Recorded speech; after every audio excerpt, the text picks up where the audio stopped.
Au nom du Père et du Fils et du Saint-Esprit. Amen. Mon Seigneur et mon Dieu, je crois de tout mon cœur que tu es ici, que tu me vois, que tu m'entends. Je t'adore à genoux devant toi.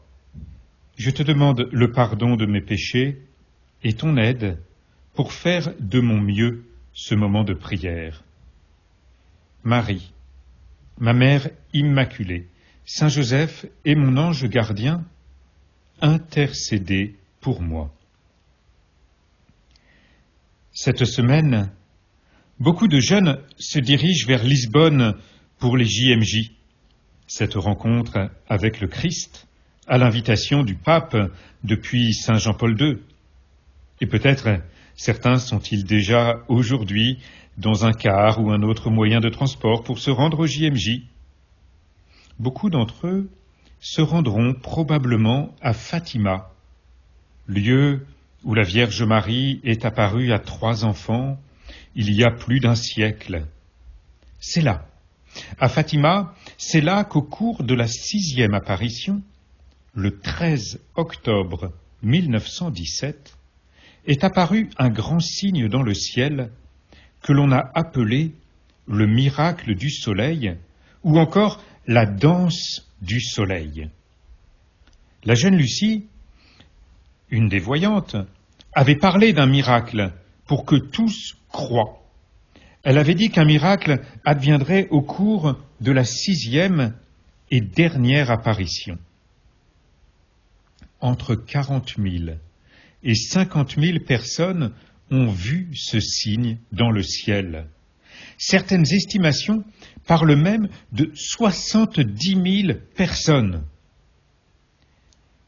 Les participants ont décrit plusieurs phases successives, durant lesquelles ils ont observé le soleil sous forme, je cite, d'un disque argenté mat avec une couronne brillante, tournant dans le ciel et projetant des couleurs, bleu, vert, toutes les couleurs de l'arc-en-ciel, tant sur les nuages que sur le paysage et la foule rassemblée. Et alors, à ce moment-là, le soleil s'est mis à tournoyer dans le ciel rapidement et à fondre sur la terre pour la percuter avant de reprendre sa place dans le ciel. Lucie, qui avait annoncé ce signe, a déclaré ne pas avoir vu cette danse du soleil. En revanche, elle dit avoir vu la Sainte Famille à proximité du soleil immobile. L'histoire ne dit pas si tous ceux qui ont vu ce signe dans le ciel, 50 000, 70 000 personnes, si toutes ces personnes ont véritablement cru. Elle ne dit pas non plus s'ils ont cru toute leur vie. Nous pouvons cependant en avoir une idée quand nous voyons la fragilité de notre foi. Car malgré le nombre extraordinaire de témoins, nous savons bien que le monde entier ne s'est pas converti à ce moment-là. Et même, beaucoup ont tenté de nier l'événement, ou à défaut de pouvoir le nier, devant une telle foule de témoins, ou à défaut, ils ont cherché à lui trouver une explication scientifique, entre guillemets.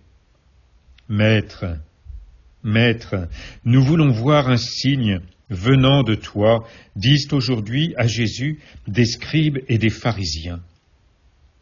En fait de signe, il ne vous sera donné que le signe du prophète Jonas, répond Jésus. Que de fois dans l'Évangile ne nous est-il pas rapporté ce désir de signe? Ce désir ne correspond-il pas à un désir présent dans le cœur de nombreux hommes? Peut-être dans notre propre cœur, dans ton cœur, dans mon cœur. Saint Thomas ne demande-t-il pas à pouvoir mettre son doigt dans le trou des clous? Si je ne vois pas, si je ne mets pas la main dans son côté, nous connaissons cet évangile, Seigneur. Heureux ceux qui croient sans avoir vu, lui réponds-tu, après l'avoir invité à mettre son doigt dans le trou du clou. C'est vrai, Seigneur. C'est vrai, Seigneur, que tu mets de nombreux signes de ton amour, de ta présence sur notre chemin. Mais, comme Moïse avec le buisson ardent qui attire son attention pour que tu puisses l'appeler. Moïse, Moïse, tu nous demandes d'aller au-delà du signe et de ne pas le réclamer. Je vois comme 3 invitations pour toi et moi aujourd'hui. La première invitation, c'est de savoir faire confiance. C'est de savoir faire confiance à tous ceux qui nous parlent des signes accomplis par le Seigneur. Comme ce miracle du soleil à Fatima, par exemple, ou comme le signe de Jonas, auquel, Seigneur, tu renvoies tes auditeurs. Les Saintes Écritures sont pleines de signes. Dans l'Évangile, que de miracles as-tu accompli, Jésus, des résurrections. Et nous voyons aussi dans ces Écritures tous ceux qui réclament de nouveaux signes.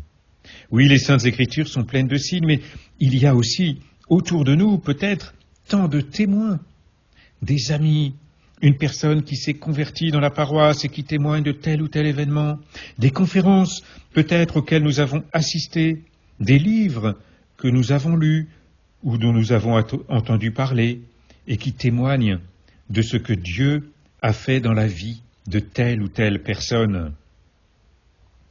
La première invitation, donc, c'est peut-être de faire confiance à tous ceux qui nous parlent des signes accomplis par le Seigneur, à commencer, bien sûr, par les évangiles, comme cet évangile que nous nous efforçons de méditer jour après jour. La deuxième invitation que je vois pour nous aujourd'hui, c'est de regarder ces signes que le Seigneur a déjà posés dans notre vie. N'y a-t-il pas dans notre propre vie des signes de la présence de Dieu, des signes de l'amour de Dieu? Oh, il y en a dans le monde tant et tant. Et dans notre propre vie, si nous regardons bien, si nous prenons le temps de rendre grâce au Seigneur pour toutes les merveilles qu'il accomplit, nous découvrons parfois des signes discrets, ou parfois plus éclatants encore. Mais nous savons que nous sommes fragiles, et nous risquons si vite de passer à autre chose, d'oublier. Nous avons vécu un événement extraordinaire au cours d'une retraite à tel ou tel endroit, une retraite de profession de foi peut-être. Et puis, nous sommes ressortis de là pleins d'élan pour le Seigneur, désireux de le mettre pleinement dans notre vie. Il a touché notre cœur en profondeur. Et voilà que quelques semaines plus tard, ou quelques mois plus tard, ou quelques jours plus tard, nous passons à côté de ce que Dieu a fait pour nous. N'est-il pas temps, aujourd'hui, de regarder à nouveau ce que le Seigneur a fait pour nous, de regarder à nouveau ces signes qu'il a posés dans notre propre vie? Oui, Seigneur, tu agis dans ma vie. Et la troisième invitation que je vois, c'est de ne pas réclamer de signes supplémentaires au Seigneur. Tu ne mettras pas à l'épreuve le Seigneur ton Dieu, répond Jésus au tentateur, qui lui demande de transformer des pierres en pain. La demande était peut-être légitime, Jésus avait faim après tout, et nos demandes sont peut-être légitimes, toutes ces demandes que nous t'adressons, Seigneur.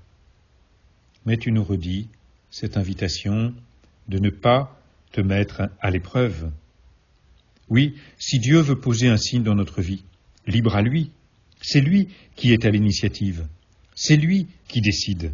C'est lui qui pose tous ces actes dans notre vie. Mais nous n'avons pas, comme ces scribes et ces pharisiens, à réclamer quoi que ce soit au Seigneur. Il ne nous doit rien.